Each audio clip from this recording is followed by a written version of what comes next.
მოგესალმებით მეგობრებო, ეს CLS-ია 550 4.7 ბიტურბო, რომელიც გამოიმუშავებს 400 ცხენის ძალას სტოკ მდგომარეობაში. როგორც ხედავთ მეგობრებო, ამ CLS-ზე ბოდიკიტი აყენია 603-ის, არ არის სტანდარტულ ბამპერებზე, არც კაპოტზე, არც კრილოებზე. არის 603-ის ბამპერი, კაპოტი და კრილოები და უფრო სხვა ვიზუალურ საზრდებს, როგორც ბულდოგი ძაღლი ეგრე გამოიყურება. არის 8 ცილინდრიანი, დასერვისებული, ყველანაირად გამართული ავტომობილია, არანაირი ზეთის ჭამა, არანაირი ბოლვა, არანაირი რაც მახასიათებელია 4.7-ის, არანაირი მსგავსი რამ არ აქვს ამ ავტომობილს. ამ მხარეს რაც შეეხება მეგობრებო, აყენია დიფუსორი შუაში, რომელიც ძალიან უხდება ამ მოდელს. ასევე 603-ის უკანა თავები აყენია, გამშვევები, რომელიც AMG-ის ორიგინალი წარწერა აქვს, რომ AMG აწერია.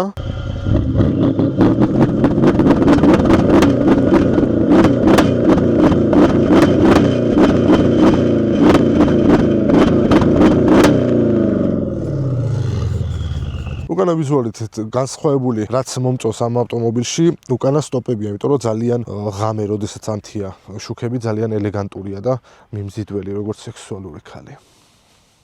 აქ რაც შეეხება მეგობრებო საბარგული საკმაოდ დიდი საბარგულია, მინდა ჩემს ოპერატორს ვთხრა რომ შეხედოს, ნახოს, დაახლოებით მინიმუმ 2-3 ტრუპი თავისუფლად ჩაედევა რა. დავედით აბა სალონი არ მომწონს უბრალოდ ამ მანქანის უკანა მხარე. სალონს რაც შეეხება, შუაში აქვს ამ ავტომობილს ბარი მეგობრებო, რომელიც ცოტა არაკომფორტულია ახალგაზრდებში, ვისაც ეს მანქანა ჰყავს, რადგან მესამე ძმაკაცი ვეღარ ჯდება რა, თუ ჯდება ტრაქში უეჭველი ორი ზოლი აქვს ბარისგან გაკეთებული წითლად. რაც შეეხება წინა სავარძლებს მეგობრებო, ამ ავტომობილზე აყენია რესტაილინგის ორიგინალი საჭე. წინა სავარძლელი და უკანა ძალიან განსხვავდება ფართით, მინდა ვთქვა, რომ წინ ბევრად კომფორტულაცი ხარ და ეგრეც უნდა იყოს. და ასევე ყველაზე კარგი და პრაქტიკული რაც აქვს ამ ავტომობილს მომწონს, აი ეს სიდენიების მართვა, რომელიც ზოგიერთ ავტომობილს აქვს ძირში და ეძებ რომელია. აქ მარტივად ხედავ რომელი რა არის, ასევე შეიძლება შენს მორგებულ სიდენია როგორც მოარგებ და სეივო და როცა დაждები დააწვევ მხოლოდ 1 ან 2 ან რომელზეც გინდათ და მარტივად ასევე შრიფტერებიც, რომელიც ეს რაღაც 25 ლარიანი თუ 20 ლარიანი რაღაცეებია დაწებებული და საბოლოო ჯამში კარგია და ეხლა ჩავიხედოთ ძრავში. რაც შეეხება ძრავს. ძრავი როგორც ახალგაზრდები ყიდულობენ მარტივად 10-11,000 და მერე სულ აქვს ზეთის პრობლემა, ბოლვის პრობლემა. ამ ავტომობილს ყოველ 150,000 კილომეტრზე ჭირდება სერვისი, რომელიც ეს ავტომობილი და ეს ძრავი კონკრეტულად დასერვისებულია. ქალაქში საშუალოდ წვავს 10-დან 13 litrამდე. შეიძლება ბევრისთვის გასაკვირი იყოს, მაგრამ ეგრე წვავს ეს ავტომობილი, იმიტომ რომ დასერვისებულია, მოვლილია, დრო-დროზე იცვლება ზეთი, დროზე იცვლება ანტიფრიზი და ასე შემდეგ. საწვავს კონკრეტულ საწვავს მოიხმარს სუპერს. ამის მეპატრონე არა, მაგრამ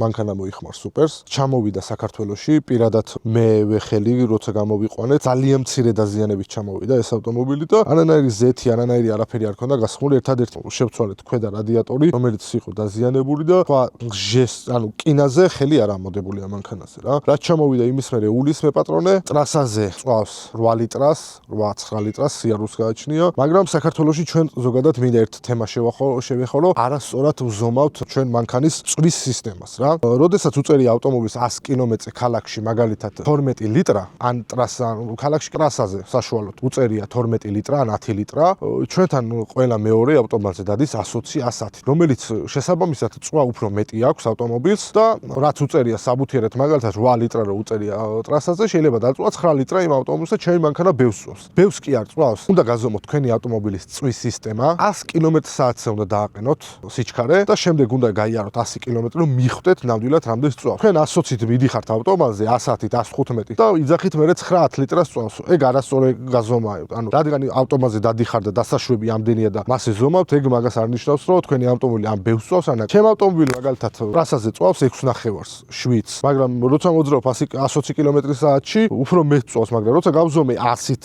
100 კილომეტრი რო ვიარე შეუწყვეტლივ 100-ით, მე აღმოჩნდა რომ მართლა 6.5 და 7 litrას წვავს. გააჩნია ამინცაც მდგომარეობასაც და ასე შემდეგ. ეს ავტომობილი თან ამას მინდა შევეხო, რომ 19-იან დისკებზე დგას, რომელიც შავი ვერცხლისფერში მე ძალიან მომწონს. კონკრეტულად ეს დისკები მომწონს ამ მანქანას, ახლა არ უხდება მეთქი ვერ ვიტყვი, მაგრამ ძალიან კარგად უხდება ეს დისკებიც. არის პადუშკებზე, 4-ვე პადუშკა ამ ავტომობილზე შეცვლილია, დასერვისებულია, მაგით და მუშაობს იდეალურად და გამართულად მეგობრებო, რომელიც საქართველოში ცოტა პრობლემა ამ პადუშკ პადუშკებზე მოვლა რთულია უბრალოდ რომ ძალიან ბევრი გზაზე ისეთი და ავტომობილებზე ისეთი ჭები გვაქვს რომ შეიძლება ერთ ჩარტყმაზე აღარც პადუშკა გქონდეს, აღარც დისკი და აღარც საბურავი. ამ ავტომობილზე შეცვლილია წყლის ბაჩოკი, პომპა, თერმოსტატი, ყველა შლანგები წყლის სისტემის და ასევე ყველა ძრავის პრაკრატკა, საიდანაც კი შეიძლება ზეთმა გაუშვოს და გრამ ზეთს ვერ ნახავთ ამ ავტომობილზე, ვინცაც გინდათ ამ ავტომობილის ყიდვა. ამ ვიდეოსაც იმიტომ წერთ, მეგობრებო, რომ ეს ავტომობილი იყიდება. არის სტოკი უძალიან მაგრესად მოვლილი, ერთადერთი რაც შეიძლება ამ მანქანას უნდა სუპერი და პალიროვკა, ეგრეთ წოდებული დითეილინგი. ეს ჩვეულებრივი სტოკი არ გეგონოთ, მეგობრებო, რომელიც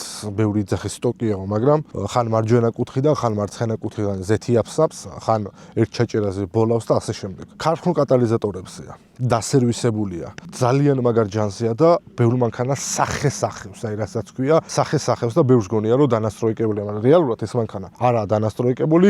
პატრონეს ვანოსთან უნდა დანასტროიკება, მაგრამ არ დაანასტროიკა, იმიტომ რომ იმ დასტროიკის შემდეგ, რა თქმა უნდა, ბევრი სხვა რაღაცები გამოიჩენს თავს, რომელიც უნდა შეცვალო და ჯობია იყოს ქარხნულ სტოკ მდგომარეობაში, რომელიც არის კარგ ჯანზე, კარგ ვიზუალზე და როცა დადიხარ და მოძრავ წვა არ გაწუხებს ამ მანქანაზე, მაგალითად მის პატრონს საერთოდ არ აწუხებს წვა, არ წვავს ბევრს ეს მანქანა. ხა თუ იგაზავებ და ქალაქში ივლი 180-ით და 150-ით დაწვავს, მაგრამ სტანდარტული სიარულით 12-13 ლიტრას უწვავს პატრონესა. ვინც აპირებთ ამ მანქანის ყიდვას, რადგან იყიდება, იმიტომ კი არ ვაქებ, შეგიძლიათ მოხვიდეთ პატრონესთან, ნახოთ, გაიაროთ და თქვენც კი მიხვდებით, რომ რა ცოტა სწავს ეს მანქანა რა. და ის მანქანები, რომელიც 12 და 10,000 და 13,000 დოლარში იყიდება და სვეჟია და ისე დადის და ასე წვავს და 18 და 15 რო იძახიან, რომ ბევრს წვავს და რაღაცები რო არის. იმიტომ რომ არ არის მოვლილი მანქანები, ზეთს და ბენზინს ერთდროულად ჭამს და მაგიტოა ეგრე ამ მდგომარეობაში და. ამიტომ, ვისაც სურვილი გაქვთ, რომ შეიძინოთ 550 მოდელი CLS 4 და 7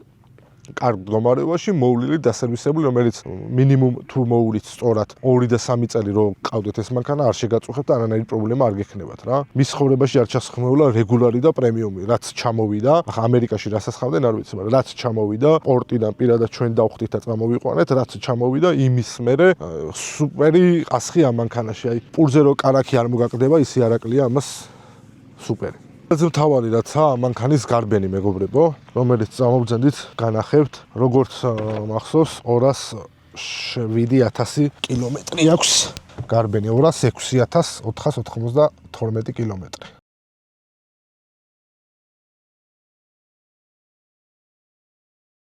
ალბათ ყველას დაგაინტერესებთ, მეგობრებო, 550 რა ჯდება 550-ის მოვლა ყოველთვიურად, თუ თქვენ ხშირად მოძრაობთ და ყოველდღიურად დადიხართ სამსახურის სახლი, თუ თქვენ საქმეებზე არ აქვს მნიშვნელობა. ალების სანთლები, წყლის სისტემა და ზეთი. აქ დაეწერება ფასები, რომელიც ამ ფასებისთვის მზად უნდა იყოთ. ასევე ვისაც პადუშკებზე ყავთ, პადუშკების ფასიც იქნება, თუ რა ჯდება პადუშკების შეცვლა ერთი პადუშკის, არა 4-ვესი და დანარჩენი გადაამრავლეთ 4-ვე პადუშკა, მე რა გამ.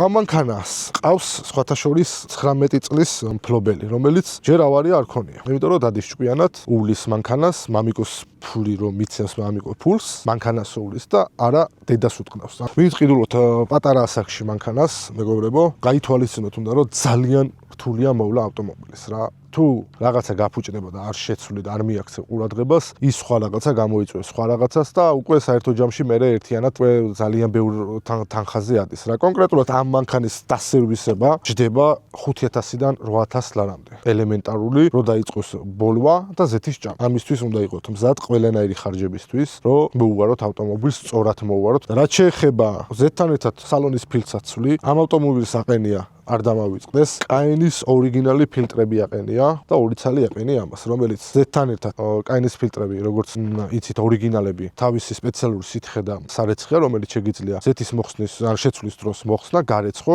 გააშრო და შემდეგ ისევ დააყენო და არის მრავალჯერადი და ამასთან უმატებს ცოტა უკეთესი ჰაერი შედის, რავი, როგორც ამბობენ, ცხენს უმატებსო, მაგრამ მე მაგის ნაკლებად მჯერა, მაგრამ ხმას და ჰაერის კარგ შესვლას ძრავში, ცივ ჰაერის შესვლას ნამდვილად ახერხებს ეგ ფილტრი.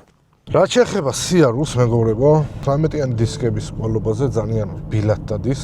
პადუშკების დამსახურებაცაა ეს რომ რბილად დადის, ძალიან მაგრად დადის. აი იმენა სტოკ მდგომარეობაში ესე იყოს. ამ ავტომობილს ჭირდება ერთადერთი ჩემი აზრით, რაც ჭირდება 603-ის ხიდი. რომ უკეთესად იქნიოს ტრაკი. ეს მანქანა, მეგობრებო, არის ძალიან სტაბილური, ძალიან კარგად დადის სტოკთან შედარებით რა.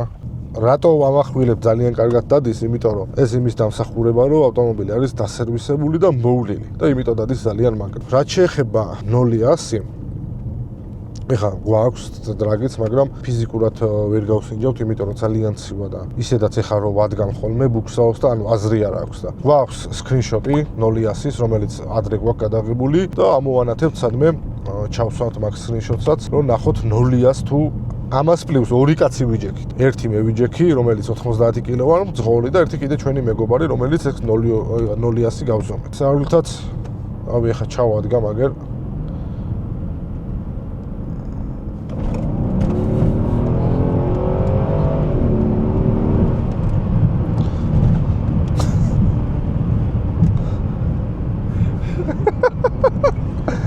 გიჟივით დადის იმენა. და შეხა მეორედან დავიწყე და ბუქსაობდა. მაგრამ აქვე იმას ვიზამთ მეგობრებო, რა ქვია, ჩაგიგდებთ 100-200-ის სკრინსაც თუ 100-200 რამდენში არ ვითარებს რა.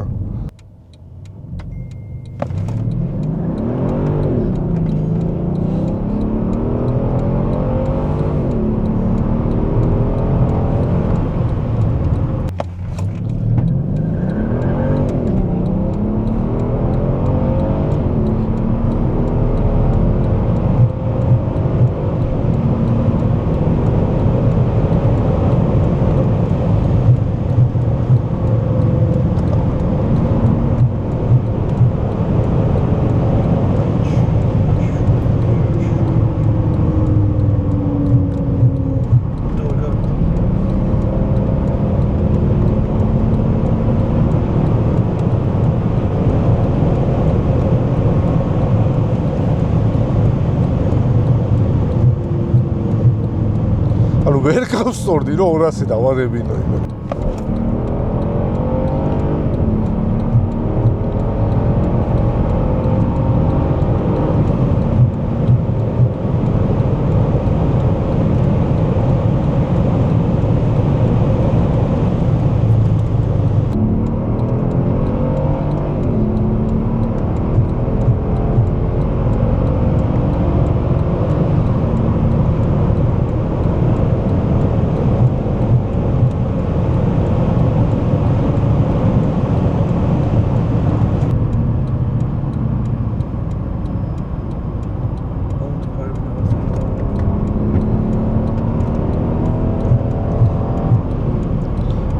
ან ტრასაზე ძალიან კარგად დადის იმენ.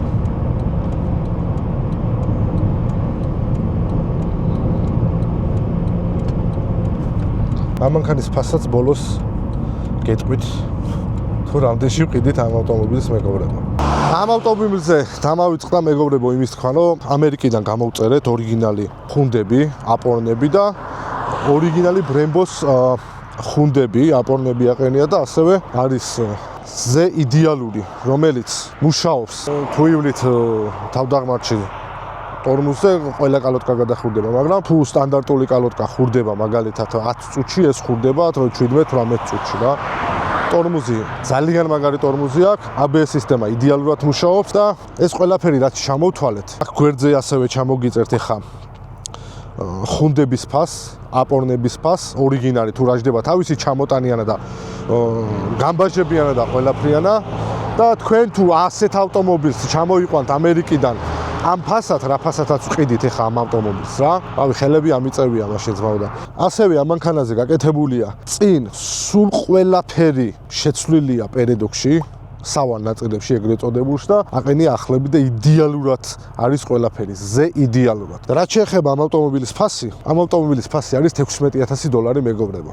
ვისაც გეძვირებათ, ცივი წყალი დალიეთ და გაიგრილეთ გული და ვისაც არ გეძვირებათ და გინდათ სვეჟი, კარგი, მოვლილი ავტომობილი, შეგიძლიათ დაგვირეკოთ, ნახოთ სადაც გინდათ შეამოწმეთ, სადაც გინდა გაიარეთ, რაც გინდათ გაზომეთ, შეამოწმეთ, სადერთი რა მინუსიც აქვს ამ ავტომობილს. ეს არის რომ აქვს პოლირება გასაკეთებელი, რადგან ქონდა გაკეთებული და ძაღმა სამწუხაროდ გააფუჭა, მაგრამ რავი, მოკლედ ამით აგემშვიდობებით და ვისაც გაინტერესებთ, მითითებულ ტელეფონის ნომერზე შეგიძლია დაგვირეკოთ. წავედი.